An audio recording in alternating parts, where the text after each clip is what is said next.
Well, trauma is a response. Trauma is not an event. And that's a big thing that I teach. We think of trauma as an event. And when you do that, then you expect everybody who went through the similar event to have the same response. And that's not what trauma is. Trauma, you could have two people go through the exact same traumatic event and have very different reactions. And that's environmental, that's genetic, that's biological. We all know the phrase fight, flight, or freeze, right? Those are three major trauma reactions, and there are more. Something that was really insightful to me that I heard recently is your trauma response is usually the love language you did not get. And I feel like that clicked for me because, and it's still what I crave right now, same thing, our parents are filling in where they were maybe deficit in those love languages and not pouring into the other love languages that we maybe are seeking. So the other thing that I also recognized when I was teaching was if I can pour into the love languages that the kids are seeking. Love language does not have to be a romantic partnership. It does not. It's literally like my friends to the person who serves me my Starbucks to whomever. How do I make sure those people feel taken care of? We talk a lot about equity in education, but we often miss how systemic gaps rewrite the futures of our most vulnerable kids.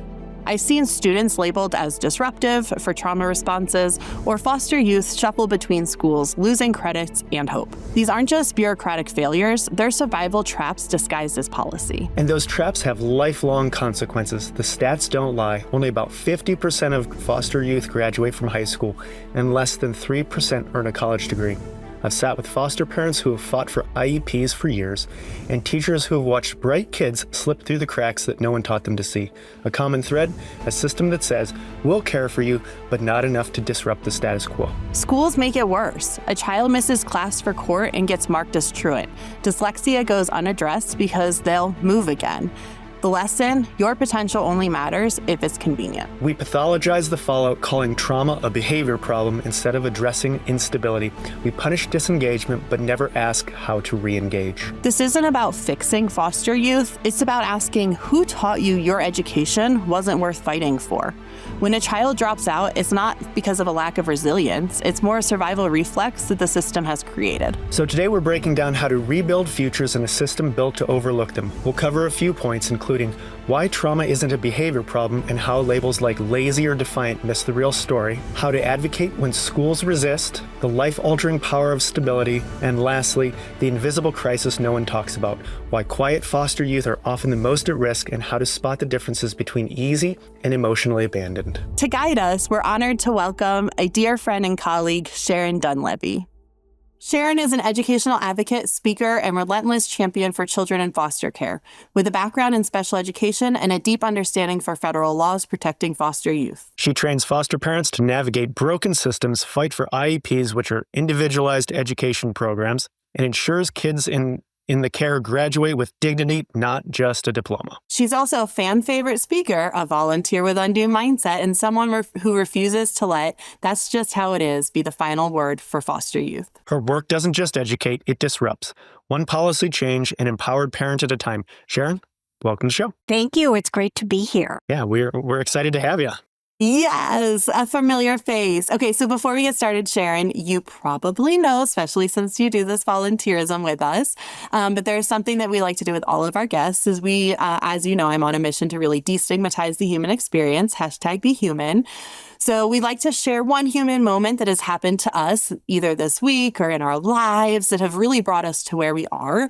Maybe something that's uncomfortable. It could be something that's joyous. Really anything that feels like a very human moment that you just want to share with us.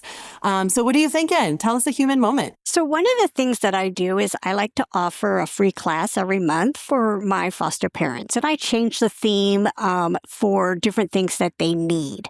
And this last month, June, I guess we are in a new month, sorry. But last month, I offered a class on how to help children in foster care feel like they belong in the homes that they're placed in. And I brought in a former foster kid who teaches this class for foster parents and had her talk about this experience from her perspective. And that's one of the things I love to do is I offer the classes, but I don't always teach them. I open that door. And I was so excited to have a former foster kid come and talk to foster parents about like what it was like for her to be in foster care, what helped her feel like she belonged in those homes, and really gave voice to her experience. And that was just so lightening and heartfelt. And that just made my week. And so that's what I wanted to share today. I love it. I think that, in these moments where things feel really tough, anytime that we can just see people really in their element, doing what they're doing, being successful, able to kind of grow and really experience what we're trying to get out to the world and see it be successful is really beautiful and amazing. All right. So with that, let's go ahead and let's get started. Could you tell us a little bit more about your journey from special education to championing foster youth? It's a really obviously unique journey. So share with us what sparked your mission. So I started out actually in high school. I was taking a child development class in high school, and we ran a preschool. And I just loved it. I loved running the preschool. The teacher was so inspiring. I learned a lot. We actually, before we opened our preschool, we had a class that we took, and we learned a lot about like child development and all of that, and then ran the preschool for the year. I also took biology that year, and at first I thought I was going to be a scientist, but biology and I didn't mix. Ditto. And child development and I got along really well. Ditto. And so I did that, and then went to college to be a special education teacher, and actually felt called to ministry halfway through my college career. So I got my special education diploma, but I actually went into children's ministry, and I did that for almost 20 years.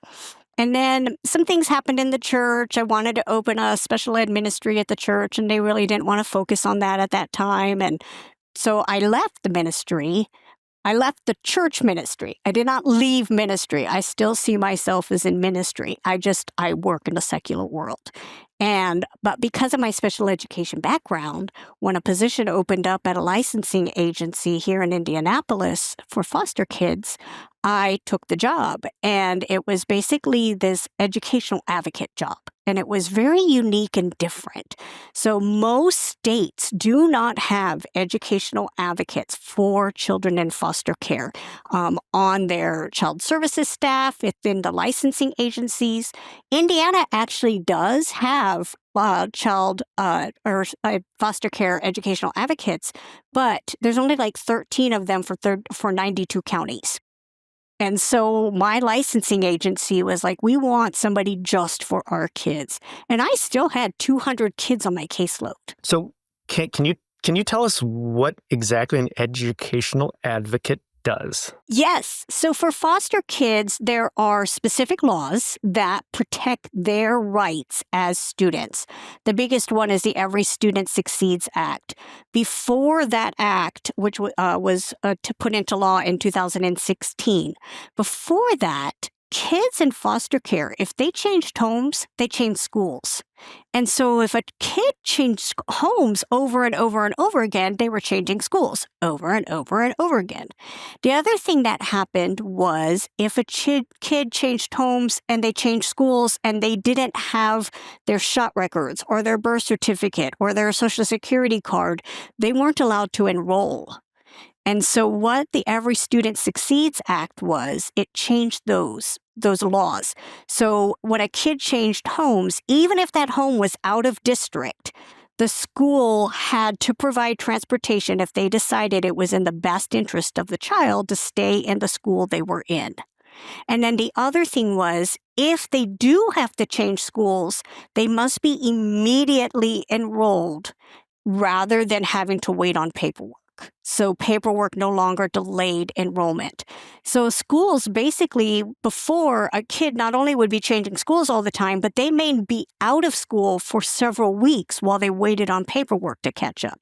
Now the students are missing less and less class time, which is always the goal. Because the more they miss class time, the less time that they're learning. and they're not going to stay up with their peers. They're already coming with trauma, which is putting them behind their peers. Changing schools is always going to push you behind your peers. Yeah. All of these different things in their lives are already doing this. So the more opportunities you can give them to lessen that opportunity gap. And then to come back to Daren's question, sorry, Sharon, I don't mean to interrupt you, but so the advocate, to really answer that question, educational advocate doesn't necessarily have to be in the foster care, adoptive care system, but it could be somebody who's generally advocating for that student's rights, whether it is in the foster care, adoptive care system, or it's through the IEP or 504 or any sort of legal contract that we have between the school and the students' families. They're there to really make sure that that family is being represented, that kid ultimately is getting the services, and the school and everybody is abiding by the laws. Yeah. And, it helps to know the laws, which is why I trained the foster parents on being educational advocates so that they know the laws. Because if you are in a state that does not have educational advocates available to you, then somebody needs to advocate for those kids. And so that's where the foster parents come in. And so Erin mentioned IEPs. Because of the trauma, children with trauma tend to have developmental disabilities. Trauma actually physically affects the brain. And so, yes, so a lot of them need IEPs in order to catch up with their peers, or at least stay at some type of reasonable gap from their peers, because the further a kid falls behind in school, the more likely they are to drop out. And the dropout rate for foster kids is still already about 25%. So that's a lot. So that actually leads into literally the first question I was going to ask you here. Statistics say, just like you said, 25, I can only imagine it might even be higher than that, don't graduate high school like with their peers. In your work, what's the most common barriers schools often overlook when coming to these kiddos? It's the it's getting that IEP for trauma. I have to fight too hard to get that. I really don't understand why that's such a barrier. My assumption is that even though there are title funds, they're not getting reimbursed the amount that they really should. I think it also comes down, Sharon, just from my perspective, not in the foster care, adoptive care world, I think it really comes down to terminology. We always identify like IEP as being something associated with a learning disability. And I think that we are really just on this precipice of understanding how trauma impacts the brain. And I just feel like the school system really hasn't even entered that precipice. Like they really just don't have a grasp of how it shows up in our children and their behaviors to, how we need to advocate for them. I honestly don't even think in my entire career, I have seen a student who has an IEP for trauma, but it is absolutely something that I have seen the behaviors of somebody who has had extreme trauma and the need for those independent supports. But again, if they're not clinically diagnosed as having ADHD or on the spectrum or one of these things that we consider to be, a diagnosable thing, trauma we don't consider to be so. And yeah, I mean, going back to policy, maybe that's something that we should be advocating to get into a more legal way. And I think that's going to become more and more important as we start recognizing as a country that mental health and trauma are pervasive among our children. It is not just foster kids. I'm going to drop a statistic really quickly, Sharon. 26% of our kids in the United States experience trauma before the age of 4. 26%. So more than a quarter of our kids are experiencing actual trauma before they're even entering our school system. Yeah. Well, and what we use to measure trauma is called adverse childhood experiences, right? ACEs. And so in the past, unless you had a severe something happen in your home, you would not necessarily have an ACEs score. But now, post-pandemic, every child has at least a 1 or a 2 ACEs score because of COVID and how that changed our world. And all the school shootings, just because they know about it. I was actually talking to a group yesterday about this. Trauma and children in general don't have a generalized sense of time and space, right? The younger they are, everything's immediate. Everything is right now. And then when you have trauma, the past becomes the present. You can't differentiate when you have something that triggers you and you're living in the past again. You just can't do that as a kid with trauma. And so every child, they can hear about a school shooting, and they don't think about it being 100 miles away. It's a school shooting. It's here. And I go to school. Yes, and I go to school. And so we're finding that because of social media, because of that, we are inundated with information. I don't just need to see the trauma that's happening in my little bubble. No. I can see the trauma that's happening to every kid that's on our planet, Yes. really. I mean, and I talk about this, Yes. they're seeing other kids explode in the Ukraine, and you can't unsee that. Like, that is way more intense trauma than our underdeveloped brains ever had to expose or process. We would never know about it unless our parents None the told wiser. us. Right? We would, Or and you we sat and certainly watched the wouldn't see news it. at 5 o'clock or whatever, which most Yeah. kids wouldn't choose to do. Exactly. And even then, remember, they would tell you that parents be warned, there's graphic video, or, and they would give you those warnings and the parents would scoot us out of the room. And the resources were much more limited. Now we have podcasts too. I mean, we have so many places in which we get our information. So it's really like tenfold more that we're getting all of this. It's just all over the place. So when we talk about how we qualify a child for special services, and trauma is not a category, there is a category called other health impairments, and it's kind of like the miscellaneous, and that's the one I always use. But other health impairments, going back to like our parents' generation, those kids that we would check for other health impairments would be somebody who is like, has severe mental disabilities, right? Like, it's not somebody that you have trauma. Like, when you say severe mental health impairment, I think of a kid that might need one-on-one assistance, not somebody who has trauma. So that's interesting to hear that you're putting the trauma under that sort of or whatever category. That's really where it fits, because IDEA, Individuals with Disabilities Education Act, has 14 very specific categories. It's the only category that fits.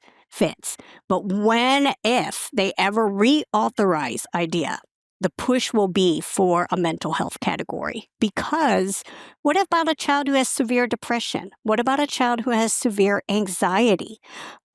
It's not just trauma, right? There are all these other things, and mental health is just such a big deal now that becomes such a barrier. And so if I have to put them under other health impairments just to get them help, that's what I'm going to do. 100%. I was going to say, and the other thing to think about too in this whole conversation is trauma is very much a spectrum. And like, trauma for you is not necessarily trauma for me, which is not necessarily trauma for Daren. I'm going to use an example. I've probably used this example on the podcast before, but my husband being a cop, for the first couple of years, we had to really figure out how to be married again, because his trauma was very, very different than my trauma, or his bad day would be very different than my bad day. And he had a really hard time comparing the two at first. Like, I would come home and be like, today was awful. A kid called me a jerk and threw up. And he's like, I held brains together and I beat up another dude and put him in the hospital. Like, what do you mean? And I'm like, well, it was still really tough for me. So... Yeah. And it's sort of like pain. Like, my daughter's in this stage where she's trying to figure out, like, is this feeling normal or is this not normal? And so it's like, ow, ow, ow. And you're like, that's nothing. You're fine, right? It's like that same thing. Our kids, one of the things that I always try to remind parents and people I work with is the things that are causing them trauma might not be things that cause us trauma. Because not only do we have fully developed frontal lobes, we've also experienced so much more of life. And so, like, your kid breaking up with a friend for the first time, for us as adults, I'm like, I've broken up with 25 friends in my life. I don't care anymore. I am 40. At this point in my life, I'm like, be my friend or don't be my friend, whatever, In her age, at 9, it's maybe her very first time breaking up with a friend. So that's traumatizing to her. Like, that moment in time will become maybe a core memory and forever live. I bring this back to like the foster care, adoptive care community. How many of those moments in time would we say are traumatic? Moving to a new home, not having very stable anything, like nothing in your whole life has consistency consistency, stability, predictability. You don't have the ability in that space to sometimes say like, tomorrow is going to be a good day. And that's super traumatizing in and of itself. Like nothing big has to happen. You don't have to have death to have trauma. You don't have to have abuse to have trauma. Trauma can literally be, and I will tell another story too, because I think it's relative to the community you work with. My husband doesn't speak to any of his parents. He hasn't really had much of a relationship with his mom his whole life. He lived with her for the first 10 years, and then his dad legally kidnapped him. And that was pretty much the end of his relationship with his mom. His best friend was adopted, and they have very similar trauma responses. They are very triggered, and they react to their trauma in very similar ways. They have attachment issues because, it's similar. Like everybody innately just needs that person. And you can have filler-ins all day long, and they could be amazing, great humans that are feeding you and taking care of you and providing for you. But you always innately as a human just have this desire to have, even if that person who birthed you is not a good human, you still have that desire for that connection, and it impacts your mental health. And again, no incident has to happen to create that trauma. Well, trauma is a response. Trauma is not an event. And that's a big thing that I teach. We think of trauma as an event. And when you do that, then you expect everybody who went through the similar event to have the same response. And that's not what trauma is. Trauma, you could have two people go through the exact same traumatic event and have very different reactions. And that's environmental, that's genetic, that's biological. We all know the phrase fight, flight, or freeze, right? Those are three major trauma reactions. And there are more. They've started adding some more. But, I am a fighter. If something should happen, I am a fighter. I'm going to come out swinging. I'm going to be Mama fighting bear. for it. Yeah, Yeah. Absolutely. And I may cry. I'm a crier. I'm all those things. But then, you can have my sister, and we're identical twins. And Also on our team. Also on our team. And she is more of a flight person. Mm-hmm. And you're identical twins, right? Yeah. We're raised by the genetically same family, like all the things. We're raised by the same family. We have the same environment. Same experiences. Right. And yet, she tends to be more of a flight. It was early on in school that school came very easy for me, and it didn't for her. And so she kind of gave up, right? She didn't want to have to compete with me. And unfortunately, teachers would try and compare us. And it wasn't fair to her at all. But she is much more of a flight person. I remember I was driving with a friend of mine one time, and we got to a railroad crossing, and he's going across, and the bars start coming down. Well, you have a ton of time, right? He hit the brakes and sat there, frozen. I'm like, Darren, move, and he's just frozen. So, you can just go through all these different things, and we're not going to have the same responses, and you cannot compare with each other. That's a huge takeaway, is the comparison. Well, I'm not allowed to hurt because it's not right. what they went through. Right. Or how come they can't just let it go like I can? On the other side. That would be the other side of it, yeah. Yeah, the other side. Or when we hear somebody say, well, I pulled myself up by the bootstraps. Why can't they? And I think about my sister similarly, she's older than me by 3 years. And so I think that sometimes she had to put her own emotions aside in the same things that we experienced as children, but she was safeguarding me in so much, right? And so much of that, your journey through the trauma is very much nuanced and subconscious. And I'm sure my sister wasn't I have to protect my sister, but through her emotions and her actions and her things, she did, and so that made her very stoic in comparison to me. And that was my role in the family, too. Even though technically I'm the younger, I just am naturally more of a leader and all of that. So for a long time, yes, Karen relied on me for a lot of things. And my parents would rely on me to make sure Karen was okay and all this. So when we went away to college, that was probably the best thing we could ever have done, Yes, get your own identities. Yes, and get your own identities, yeah. So coming back to Darren's question, he's talking, the original question was the rate at which people who are oftentimes in and out of these foster care systems, adoptive care systems, they're not necessarily graduating from school. I think that it really comes down to, again, like these trauma responses is what you're kind of talking about. And like kids oftentimes, when they have those trauma responses, we label them as being lazy, defiant, like having all of these other sort of, and it impacts your ability. Yeah, to really get through that system and be successful on that end. What are some of those behaviors, patterns, trauma triggers, trauma responses, labels, things that you've seen in that environment that feels like it's impactful? It's funny that you say that.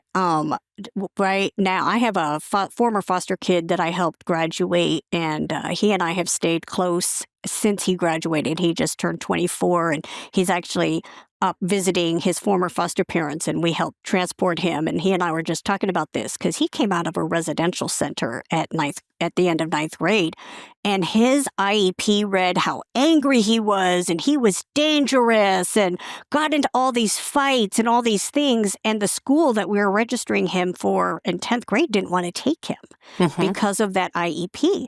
And we had worked with him all summer, and we're like, he's not like that. But, you put kids that are all got high behaviors together, they're all going to feed off of each other. And you don't have a trusting system. You don't have a trusting system. Trust is such an important imperative part of any of that growth process. He said it was horrible. He said, he never felt like the staff cared about him. He never had those supportive adults. So when he came out of there and we put him with this family who was just wonderful, I mean, obviously he's visiting them right now, right? Like he is still connected with them. And we got him into school, and we finally got the school to recognize, oh, he's not this dangerous kid. But things that we'll see or I would hear about is the schools would call me and say they started a fight, they threw things, they ripped things down. Those were actually really predictable. And of course, I talk about the fact that as soon as a teacher hears the term, I've got a foster kid in my school, my classroom, a lot of times they freeze up because for them, it's like, oh my gosh, they're going to have behaviors. It comes with baggage. Yeah. It comes with baggage. And we don't want to blame the victim, but we tend to, right? Yep. The ones that worry me more, though, is the kids that are acting out, I understand. Like, I know what they're feeling, what they're thinking, because they're expressing it. The ones that we ignore and that are the problems are the ones who retreat inward. The freeze kids, the flight kids. When I have a foster parent tell me, oh, so-and-so is so quiet. She just plays by herself and all this, and she just is What's so going easy. on in here? Yeah, and it's all, like you just said, Daren, it's all in her head. And honestly, if they're like 7 years old and nothing makes them mad, that's not normal. That is not a normal And we've been doing this long enough that we know what the outcomes of those types of reactions are, and how that leads into adulthood and what they end up, taking with them into that journey. Or they'll hit like 16 and all of a sudden they're out of control, and it's because they never had they never expressed it. Yeah. I feel like that's sometimes why I'm very loud. I didn't have a voice in my home in a lot of ways, and so as soon as I got out, I was like, bah, you're all going to listen to me. Yeah.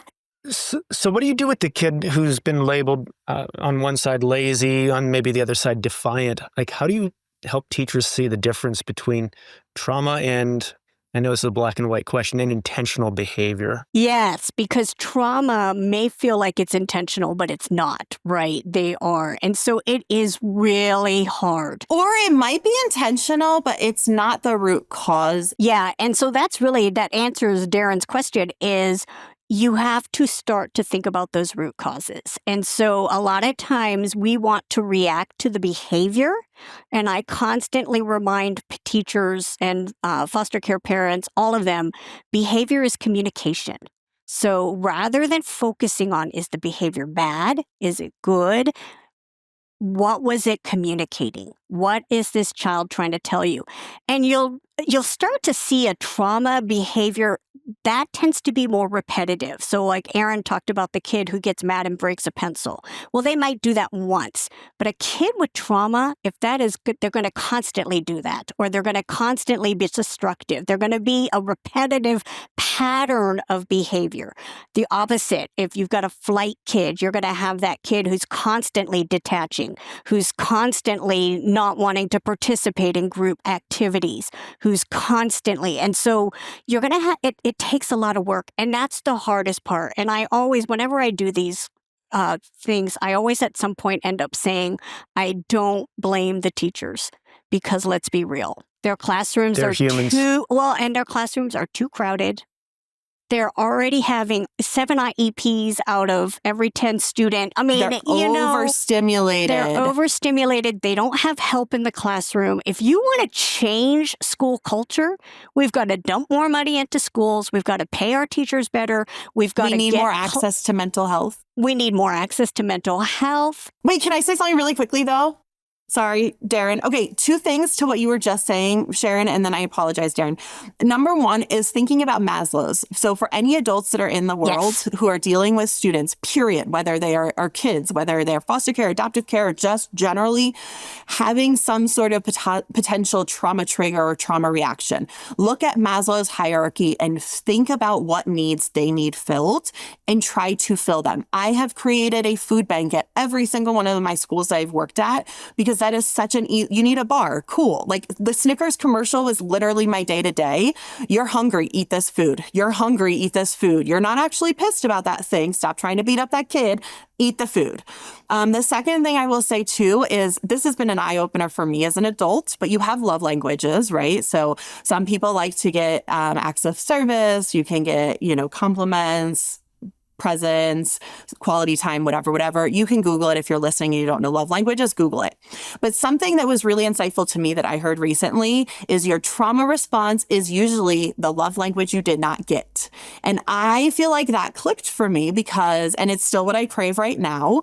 And it's still like, it's very, it's almost like that pendulum, right? You know how that pendulum from generation to generation, right? You feel, it's like when I have a scratch on my back, I might scratch on your back where my scratch is, right? Versus same thing, our parents are filling in where they were maybe deficit in those love languages and not pouring into the other love languages that we maybe are seeking. So the other thing that I also recognized when I was teaching was if I can pour into the love languages that the kids are seeking, love language does not have to be a romantic partnership. It does not. It's literally like my friends to the person who serves me my Starbucks to whomever.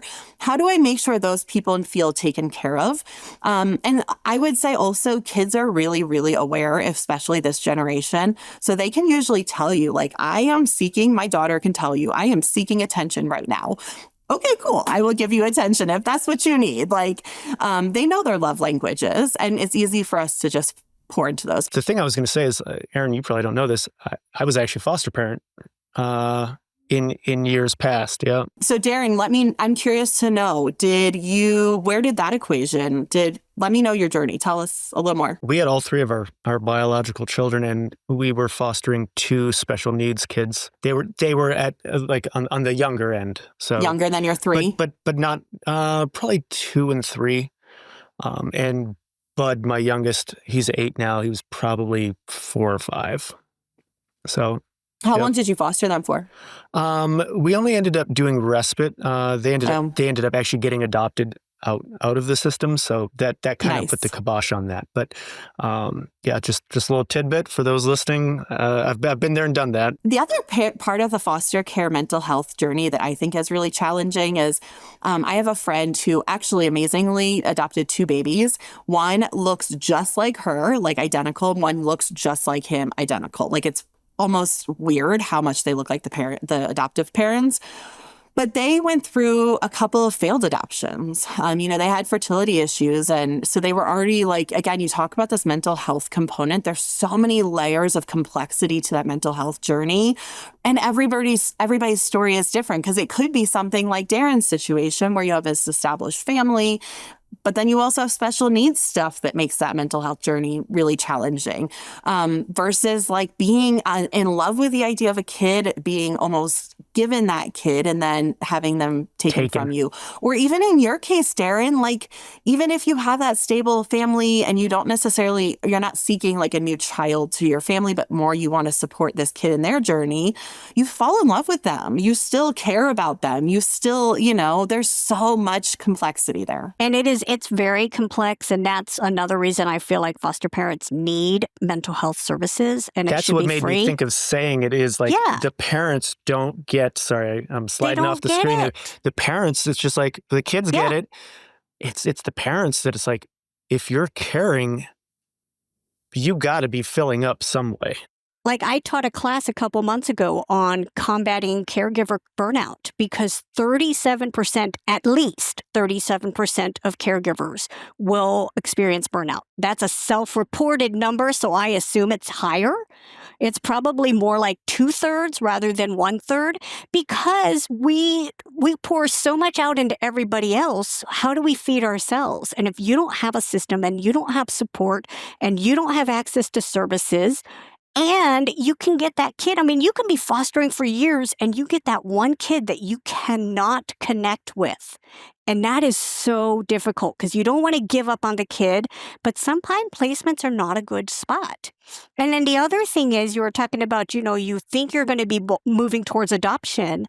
And then all of a sudden, some family member that lived hundreds of miles away appears out of nowhere. And their story might not actually be that stable, but the courts will give that kid to that person. Because of biology. Even if they're still very much in that same cycle that got them in the first place, that place. Exactly. Yep. Mm-hmm. Yeah. And so we don't always take into account those things. I mean, I'm part of a couple of foster parent Facebook groups, and often it comes up with, what do? I thought I was adopting, and now this parent's, this family members. And it's so heartbreaking. And not only are you giving that kid potentially back to this unstable place, but you have to process that emotion of like, I care about this kid and now they're in this unstable home. What if they're not safe? What if they're not being cared for? Like, I mean, I feel that way as a teacher. Yeah. And most foster parents know that they may or may not. There may be a number that actually adopt.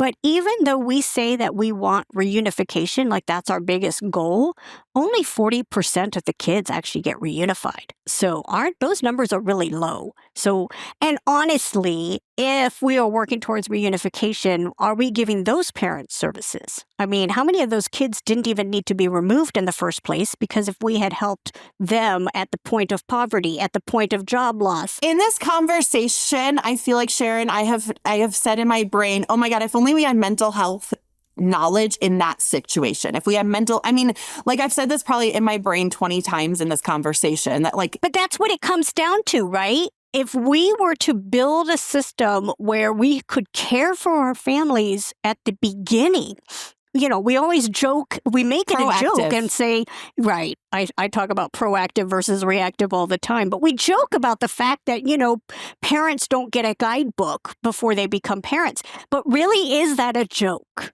Is that a joke? I mean, honestly, what could we do better?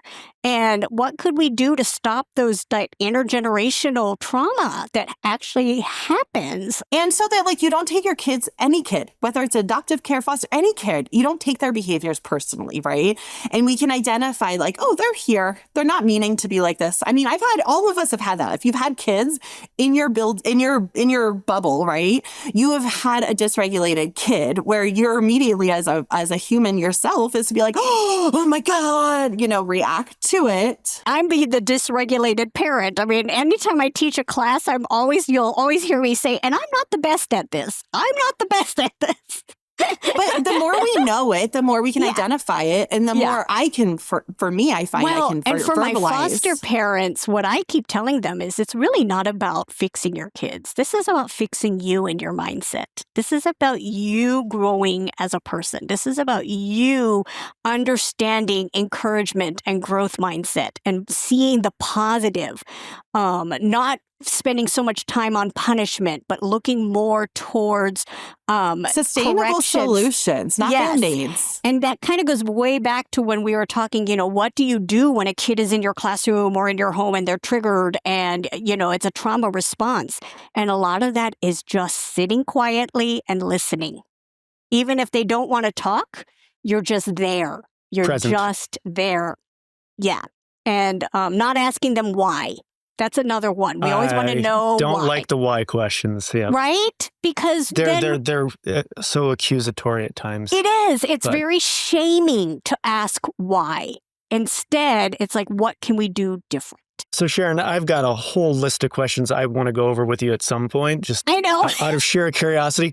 But I'm going to ask one more question. You mentioned the Every Student Succeeds Act. What's one right every foster family should know they have, but many of them don't? I think they should know that if the child moves into their home and they've come from a school that is out of their school district, it doesn't matter how far away that school district is, that if it is the best for the child, they should keep the child in that school. And is that a national level law? It is a national level law, and the schools have to provide transportation. You do not. Is it a federal law that is being currently protected by this Department of Education? Yeah. So that is and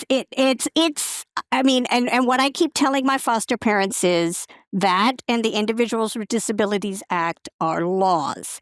No executive order, no disbanding of the Department of Ed can change those laws. The only ones who can change laws are Congress. And right now, Congress is not looking at changing those laws.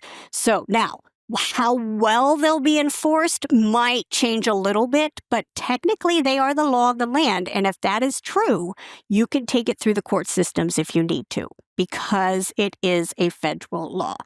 And so that's what I keep telling my foster parents is, regardless of what happens politically, as long as that law is in place, they have to and follow keeping it. Those kids in those schools, the transient way of certain populations is absolutely at a detriment to the kids' education. I have seen so many different transients. I'm an Army brat, and I moved every 3 years, but I moved at logical times. There's also a predictability to that. Exactly. I moved at logical times. I had some predictability, and I certainly never went to as many schools as some of these foster kids.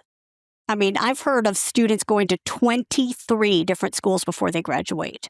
I mean, how do you learn anything in 23? How do you build a support system? No, you don't. Ultimately, all don't. humans really want is to connect. That is like the ultimate goal of all humans. And when you asked about the Every Student Succeeds Act, what they take into account when they say, is it in the best interest of the child? It's not just whether or not they're doing well academically. It is, do they have connection to an adult in that school that they need to keep that connection? Do they have a supportive group of peers? Are they safe? Are they thriving? Are they able to access? Yeah, they don't just think about whether or not it's convenient. It is really what is the best for the child as a whole. And it can include things like after-school activities. All of those things should be taken into account. Sharon, thank you so much for being here. And nice to meet you. Yes. Before we wrap up, and Erin alluded to this earlier, I'm going to give you the opportunity to maybe go over that point one more time. So if you could rewrite one thing that would be considered a societal rule about the foster care system or education, policy, whatever you're thinking. It's mental health. We have got to address the mental health issue in this country, society-wise, not just for foster kids, not just for foster parents, but for everyone. We have got to get access to mental health. Thank you again for joining us, Sharon. Yes. It's always great talking to you. We were just on a call yesterday. Yeah, we were. Shout out to Sharon for doing our website. You do incredible work, not just with Undo and what we are trying to accomplish together, but in your own advocacy work. I follow you, obviously, on LinkedIn. If you don't follow Sharon on LinkedIn, I highly suggest it because she puts out so much incredible information every single day. But if the listeners want to connect with you, Sharon, how can they do so? LinkedIn's the best way, and it just Sharon Dunlevy. If you type me in LinkedIn, you'll find me. So, yeah. All right. To everyone who is listening or watching, don't forget to subscribe to our channel and turn on post notifications so you never miss an episode. If you're listening on your favorite podcast directory, leave us a 5-star review, please. If you have expertise in mental health, education, social justice, or just generally any of the topics we talk about and you would like to be a guest on our show, feel free to email our producer at unplugged@undomindset.org with Undo Mindset as the subject line. We are always looking to amplify as many voices in this capacity as we can.